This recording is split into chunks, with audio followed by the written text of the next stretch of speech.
తిరుపతి తొక్కిసలాట ఘటనలో గాయపడిన బాధితులను వైఎస్ జగన్మోహన్ రెడ్డి పరామర్శించారు. ఇది ఖచ్చితంగా ప్రభుత్వ తప్పిదమే అంటూ జగన్మోహన్ రెడ్డి ఆరోపించారు. దీనికి కారణమైన సంబంధిత అధికారులపై చర్యలు తీసుకోవాలని ఆయన మండిపడ్డారు. ప్రతి సంవత్సరము వైకుంఠ ఏకాదశి నాడున ఆ రోజుల్లో కొన్ని లక్షల మంది వెంకటేశ్వర స్వామి దర్శనానికి వస్తారని, ఆ రోజు వైకుంఠ ద్వారం తెరుస్తారు అని అందరికీ కూడా తెలుసు.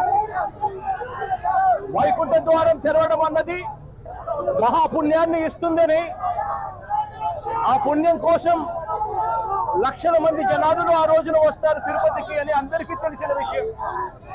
నేను ఒకటే అడుగుతా ఉన్నా, 10వ తారీఖున వైకుంఠ ఏకాదశి అని అందరికీ తెలుసు. లక్షల మంది జనాభా ఇక్కడికి వస్తారు అన్న సంగతి అందరికీ తెలుసు. మరి చంద్రబాబు నాయుడు గారికి తెలుసు 10వ తారీఖున వైకుంఠ ఏకాదశి అని చెప్పి. ఆయన ప్రోగ్రాం కుప్పంలో పెట్టుకుంటాడు. 6వ తారీఖు, 7వ తారీఖు, 8వ తారీఖు పొద్దున 8వ తారీఖు దాకా తను ఇక్కడే ఉంటాడు.